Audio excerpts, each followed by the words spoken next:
Hello everybody, welcome to another episode of Bob's Woodshop. Today I'm installing my new bird Shelix Cutterhead onto my Jet 6-inch joiner. This comes very well packaged. And first things first, put some tape around this thing. This has a lot of cutter heads, I believe 30.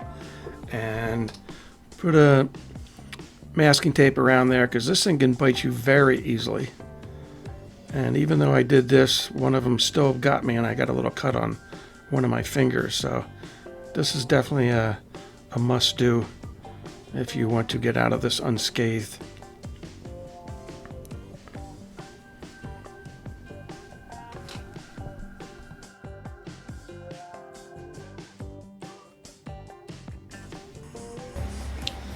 It also comes with that little screwdriver and 5 extra cutter heads.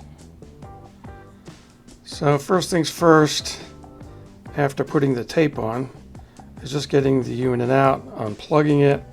I put my rolling workbench over there to the left to put on parts as well as tools and try to keep things organized. Using my blower just to get the tool cleaned off. And just don't have to worry about all the chips that are all over it. You can see it's a rainy day, so it's a perfect day to be doing something like this.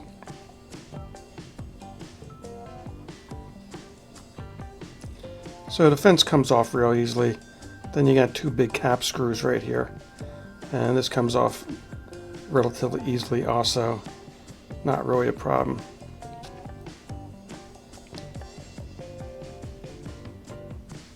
I've already taken off the belt guard. It's where my hands are right now. I didn't record that part.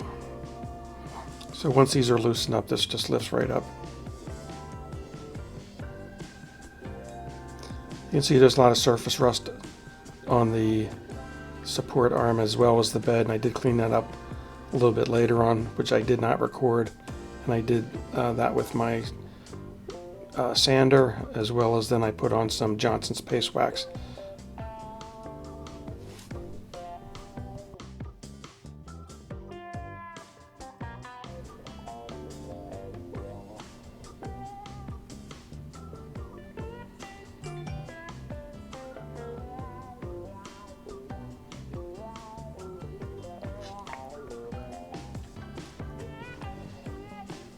Getting the belt off was a little bit tricky. So able to do this. I found that putting it back on, it's a lot easier to put it on from the bottom pulley on the motor.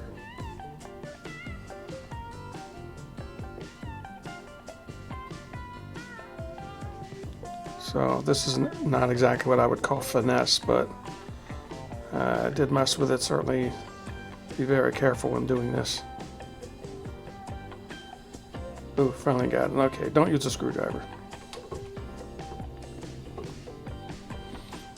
Okay, to remove the cutter head, there's 2 about 4.5-inch long bolts that are very difficult to get to on both sides, especially this side.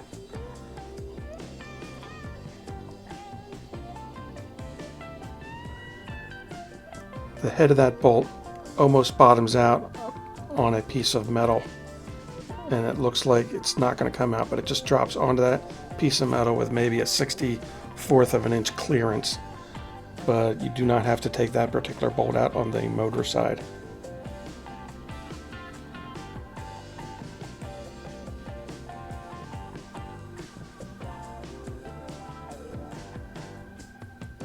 Just use the open end wrench. That's the only thing that works. You cannot get a socket in there. Okay, once I got the old cutter head out, I went after the pulley first, but I did end up putting tape around this also. Notice I'm wearing gloves. Yeah, just be careful around these sharp edges. Even though those cutter heads, or those cutter blades I should say, are old, they're still very sharp. And the pulley came off relatively easily. 2 set screws.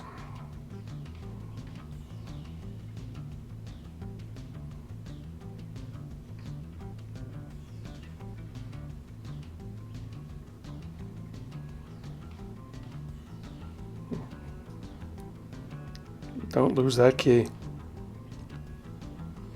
Okay, these two bushings definitely need a gear puller with that, which I'll get into that now. The shaft fits right into the workbench hole for my bench dogs. This gear puller that I was using was a little bit clumsy. It worked great, but it's you need about 3 hands to get this thing to work. I ended up putting a rubber band on it in order to keep the fingers situated on there.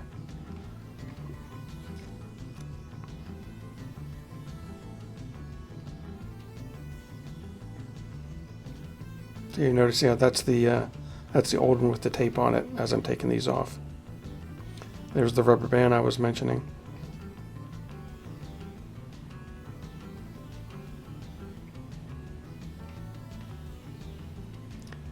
So the shaft is not in the workbench here, so I had to hold it up with a hand screw clamp in order to stabilize it.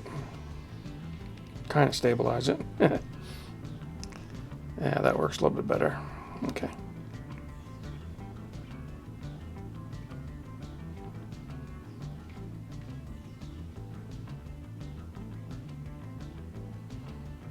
So this is a very tight fit. Definitely needs some torque in order to get those things off. I'm installing these back onto the new cutter head, and the bearings on both sides are 2 different sizes. So I obviously picked up the wrong size for the first side that I wanted to put it on, but just notice that they are 2 different size bearings.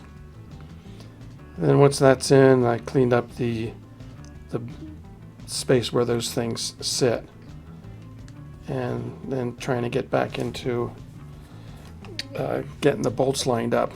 I also used a pair of calipers in order to measure the exact distance of those pillow blocks. So what I mean by that is I used a big pair of dividers to get that exact distance, because if you push the pillow block on too far, you can actually push it in too far and then the 2 bolts won't line up. So I actually had to end up pulling it back off slightly.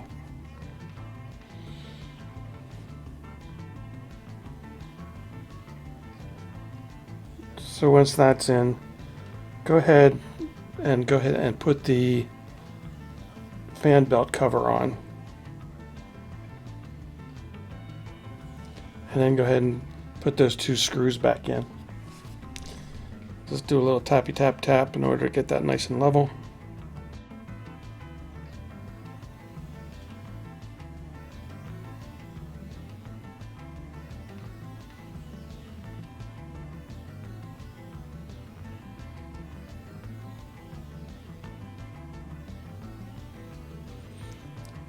So now you can see I got the fence back on. I've already polished the fence and the bed with my sander and some Johnson Space Wax. As long as I was doing all this other work, I might as well clean it up. Took all the rust off of it. And the blade cover is spring loaded, and you have to turn that counterclockwise in order to get it loaded up correctly. You can see I put the fence on top of that before I put the belt cover on. Don't do that. Okay, so here's the moment of truth.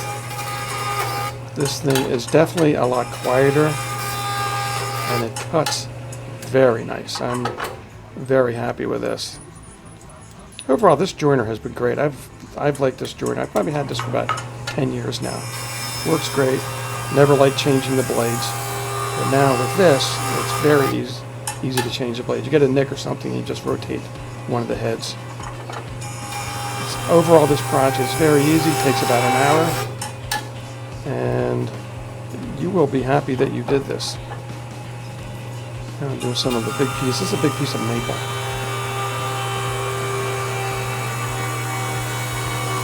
I did have a nice little pile of chips at the bottom left of the joiner here where it usually comes out. I think it would be very easy to suck up in the dust collector. I usually just let them fall on the floor. I'm getting a very, very nice finish off this. And yeah, definitely glad I got this.